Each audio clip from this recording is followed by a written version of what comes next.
Election commission of Pakistan کی جانب سے تحریک انصاف سے بلے کا انتخابی نشان واپس لینا اپنی نوعیت کا پہلا یا واحد واقعہ نہیں۔ ماضی میں پاکستان پر حکمرانی کرنے والی دو جماعتوں پاکستان پیپلز پارٹی اور مسلم لیگ نواز کو بھی ان کے انتخابی نشانات سے محروم کیا گیا تھا۔ ایک اور سابق حکمران جماعت پاکستان مسلم لیگ قائد اعظم اپنے انتخابی نشان سائیکل سے دستبردار ہو گئی تھی، جبکہ سابق فوجی آمر جنرل پرویز مشرف کی جماعت آل پاکستان مسلم لیگ کو بھی کالعدم قرار دے کر اس کے انتخابی نشان عقاب سے محروم کیا گیا۔ ایک رپورٹ کے مطابق الیکشن کمیشن آف پاکستان نے انٹرا پارٹی انتخابات میں مبینہ طور پر خامیوں کی وجہ سے Pakistan Tehreek Insaf P T I سے کرکٹ بلے کا مشہور انتخابی نشان واپس لے لیا ہے، جس نے ملک کے انتہائی منقسم سیاسی ماحول میں ہلچل مچا دی ہے۔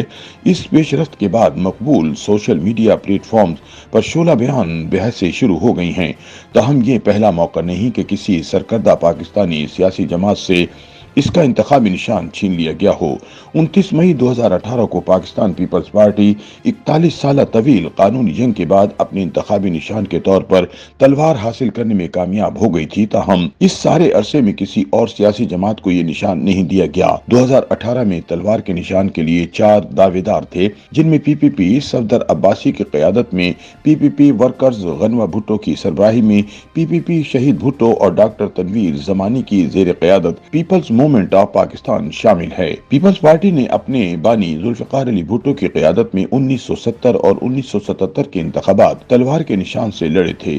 یہ نشان سابق فوجی حکمران جنرل ضیاء الحق کے دور میں 1977 کے انتخابات کے بعد الیکشن کمیشن کی فہرست سے حذف کر دیا گیا تھا اور پھر 2013 میں اسے بحال کر دیا گیا تھا۔ یاد رہے کہ 1977 میں حل پاکستان نیشنل الائنس پی این اے کا نشان تھا، جو 9 سیاسی جماعتوں کا اتحاد تھا، جس نے پیپلز پارٹی کے خلاف ایک بلاک کے طور پر سیاسی مہم چلانے پر اتفاق کیا تھا۔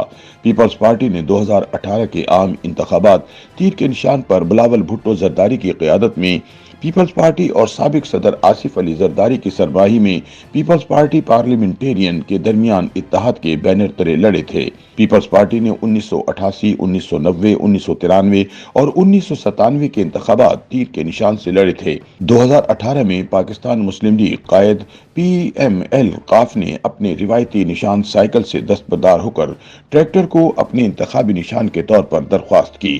اکتوبر 2023 میں الیکشن کمیشن نے سابق صدر جنرل پرویز مشرف مرحوم کی جماعت آل پاکستان مسلم لیگ اے پی ایم ایل کی رجسٹریشن ختم کر دی اور انتخابی نشان بھی واپس لے لیا۔ الیکشن کمیشن نے آل پاکستان مسلم لیگ انٹرا پارٹی الیکشن تنازع پر محفوظ فیصلہ جاری کیا۔ فیصلے میں کہا گیا کہ آل پاکستان مسلم لیگ کا کوئی پارٹی عہدیدار نہیں اور اب پارٹی کا کوئی وجود نہیں۔ فیصلے کے متن کے مطابق اے پی ایم ایل 4 سال سے پارٹی اثاثوں کی تفصیلات بھی جمع نہ کرا سکی، لہٰذا اسے ڈی لسٹ کیا جاتا ہے۔